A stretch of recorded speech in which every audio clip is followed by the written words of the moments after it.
Hello everyone, कैसे हैं आप सभी लोग। मैं उम्मीद करती हूँ आप सभी लोग बहुत अच्छे हैं और आपकी उत्तराखंड एलटी की प्रिपरेशन भी बहुत अच्छी चल रही है। दोस्तों, जैसा कि आप जानते हैं हम उत्तराखंड एलटी एसएसटी की प्रिपरेशन कर रहे हैं और इसी क्रम में हिस्ट्री, इकोनॉमिक्स और ज्योग्राफी सभी के वीडियो आपको चैनल की प्लेलिस्ट में मिल जाएंगे। आप जाकर के वहां पर देख सकते हैं। यदि आप चैनल की प्लेलिस्ट पर जाकर नहीं देखना चाहते हैं तो इसी वीडियो के डिस्क्रिप्शन में आपको सभी वीडियोस के लिंक मिल जाएंगे दोस्तों, तो वहां पर जाकर के आप सभी वीडियोस देख सकते हैं। आज की इस वीडियो में हम वर्ल्ड ज्योग्राफी के 20 महत्वपूर्ण प्रश्न डिस्कस करने वाले हैं। ये ज्योग्राफी का 7वां वीडियो है। इससे पहले 6 वीडियोस आ चुके हैं। पहले मैं आपसे एक ही रिक्वेस्ट करूंगी कि यदि आपको वीडियो पसंद आए तो जरूर से वीडियो को लाइक करें, चैनल पे नए तो सब्सक्राइब कर लें और अपने दोस्तों को भी शेयर करें ताकि उनको भी इन वीडियोस से फायदा हो सके। तो चलिए स्टार्ट करते हैं। आज का हमारा पहला प्रश्न है, संपूर्ण महासागरीय क्षेत्र के कितने प्रतिशत भाग पर महाद्वीपीय मग्न ढाल का विस्तार पाया जाता है। ऑप्शन आपके सामने है 5.5%, 6.5%, 7.5% या फिर 8.5%। तो दोस्तों यहाँ पे हमारा राइट आंसर रहेगा डी, 8.5% भाग पर महाद्वीपीय मग्न ढाल का विस्तार पाया जाता है। तो सामान्य रूप से यदि हम बात करें तो जो हमारा महासागरीय नितल है उसको 4 भागों में बांटा गया है।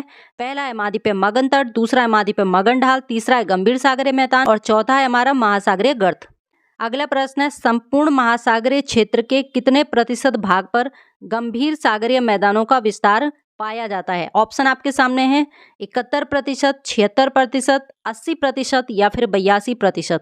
तो दोस्तों यहाँ पे हमारा राइट आंसर हो जाएगा बी, 76%। जैसे कि मैंने अभी आपको बताया कि जो सागरीय नितल है उसको 4 मुख्य भागों में बांटा गया है, जिसमें सबसे पहला आता है महाद्वीपीय मग्न तट, फिर आता है महाद्वीपीय मग्न ढाल, फिर आता है गंभीर सागरीय मैदान और फिर लास्ट में आता है हमारा महासागरीय गर्त।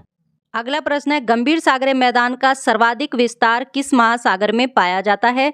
4 ऑप्शन आपके सामने हैं, प्रशांत महासागर, अटलांटिक महासागर, हिंद महासागर या फिर आर्कटिक महासागर। तो दोस्तों यहाँ पे हमारा राइट आंसर हो जाएगा ए, प्रशांत महासागर। दोस्तों जैसा कि आप जानते हैं हमारी इस पूरी अर्थ पे 7 महाद्वीप और 4 महासागर हैं। 4 महासागरों की बात करें तो सबसे बड़ा है हमारा प्रशांत महासागर, फिर है हमारा अटलांटिक महासागर, फिर है हमारा हिंद महासागर और फिर है हमारा आर्कटिक महासागर। ठीक है, तो गंभीर सागरीय मैदान का जो सर्वाधिक विस्तार है वो किस महासागर में पाया जाता है, तो प्रशांत महासागर में पाया जाता है। अगला प्रश्न है, गंभीर सागरीय मैदान के संबंध में निम्नलिखित में से कौन सा कथन सही है। ऑप्शन है हमारे यहाँ पे, इसके अंतर्गत संपूर्ण महासागरीय क्षेत्रफल का लगभग 3/4 भाग आता है, इसकी गहराई 3000 से 6000 मीटर तक होती है, इसका सर्वाधिक विस्तार 20 डिग्री उत्तरी अक्षांश से 60 डिग्री दक्षिण अक्षांश के बीच में पाया जाता है और डी है उपरोक्त सभी। तो दोस्तों इसका राइट आंसर हो जाएगा डी वाला, ये सारे के सारे सही हैं। अगला प्रश्न है हमारा, महासागरीय गर्तों की सर्वाधिक संख्या किस महासागर में है। प्रशांत महासागर, अटलांटिक महासागर, हिंद महासागर या फिर आर्कटिक महासागर। तो दोस्तों यहाँ पे हमारा राइट आंसर हो जाएगा ए, प्रशांत महासागर। अब यहाँ पे अगर हम बात करें तो प्रशांत महासागर में दोस्तों 32 गर्त पाए जाते हैं। कितने? 32 गर्त पाए जाते हैं, ध्यान रखना है। अटलांटिक महासागर में हमारे 19 गर्त पाए जाते हैं और हिंद महासागर में 6 गर्त पाए जाते हैं। तो आपको ध्यान रखना है सबसे ज्यादा जो गर्त पाए जाते हैं वो प्रशांत महासागर में पाए जाते हैं। अगला प्रश्न है, संसार के समस्त महासागरों में अब तक कितने महासागरीय गर्तों का पता चला है। ऑप्शन है हमारे 19, 32, 51 या फिर 57। तो दोस्तों यहाँ पे हमारा राइट आंसर हो जाएगा डी, 57। संसार के समस्त महासागरों में अब तक 57 गर्तों का पता चल चुका है, जिसमें सबसे ज्यादा जो गर्त हैं वो हमारे कहाँ पे हैं, प्रशांत महासागर में। अभी हमने बात की है 32 गर्त हैं। उसके बाद है हमारा अटलांटिक महासागर जहां पर 19 गर्त पाए जाते हैं और उसके बाद है हमारा हिंद महासागर जहां पर 6 गर्त पाए जाते हैं। तो समस्त संसार में कितने पाए जाते हैं, 57 गर्त पाए जाते हैं। तो डी वाला हमारा राइट आंसर रहेगा। अगला प्रश्न है हमारा, महासागरीय गर्तों की सामान्यतः गहराई कितनी मीटर होती है। 5000, 5500, 7000 या फिर 10000। तो दोस्तों यहाँ पे हमारा राइट आंसर हो जाएगा बी, 5500। अब बात करें महासागरीय गर्त क्या है, तो ये गर्त महासागर के सबसे गहरे भाग होते हैं, ये आपको ध्यान रखना है, जिनका तल महासागरों के औसत नितल से काफी नीचा होता है। महासागरीय नितल पर स्थित तीव्र ढाल वाले लंबे, पतले और गहरे अवनमन को खाई या गर्त कहते हैं। ये गर्त सामान्यतः 5500 मीटर गहरे होते हैं, तो आपको ये ध्यान रखना है। अगला प्रश्न है, विश्व का सबसे गहरा महासागरीय गर्त है टोंगा गर्त, मरियाना गर्त, फिलिपाइन गर्त या कार्माडेक गर्त। तो दोस्तों यहाँ पे हमारा राइट आंसर हो जाएगा बी, मरियाना गर्त। ये बहुत ही इंपॉर्टेंट गर्त है, कई बार एग्जाम में रिपीट हुए हैं इस पे क्वेश्चन, इसको आपको ध्यान में रखना है। विश्व का सबसे गहरा जो गर्त है वो है मरियाना गर्त।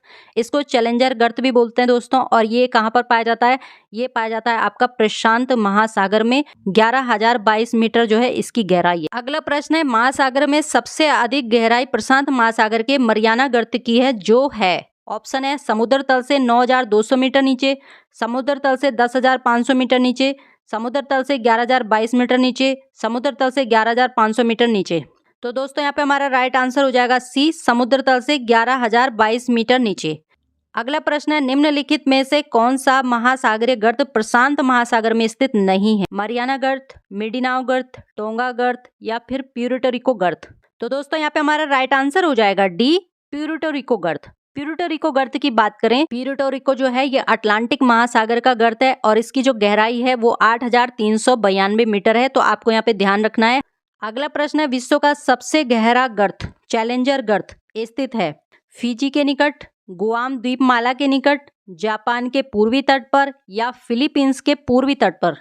तो दोस्तों यहाँ पे हमारा राइट आंसर हो जाएगा बी, गुआम द्वीपमाला के निकट। विश्व का जो सबसे गहरा गर्त चैलेंजर गर्त या जिसको हम मरियाना गर्त भी बोलते हैं, जो 11,022 मीटर गहरा है, ये कहाँ पर है? गुआम द्वीपमाला के निकट है। अगला प्रश्न देखते हैं, सपाट शीर्ष वाले समुद्री पर्वतों को किस नाम से भी जाना जाता है?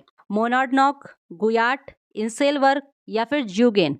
तो यहाँ पे हमारा राइट आंसर हो जाएगा बी, गुयाट। अगला प्रश्न है, अटलांटिक महासागर में स्थित मध्य अटलांटिक कटक की लंबाई लगभग है। ऑप्शन है हमारे 11,000 किलोमीटर, 14,000 किलोमीटर, 18,000 किलोमीटर या फिर 20,000 किलोमीटर। तो दोस्तों यहाँ पे हमारा राइट आंसर हो जाएगा बी, 14,000 किलोमीटर। अगला प्रश्न है, महाद्वीपों से महासागरों की ओर जाने पर महासागरीय नितलों का कौन सा क्रम सही है? 4 ऑप्शन आपके सामने है।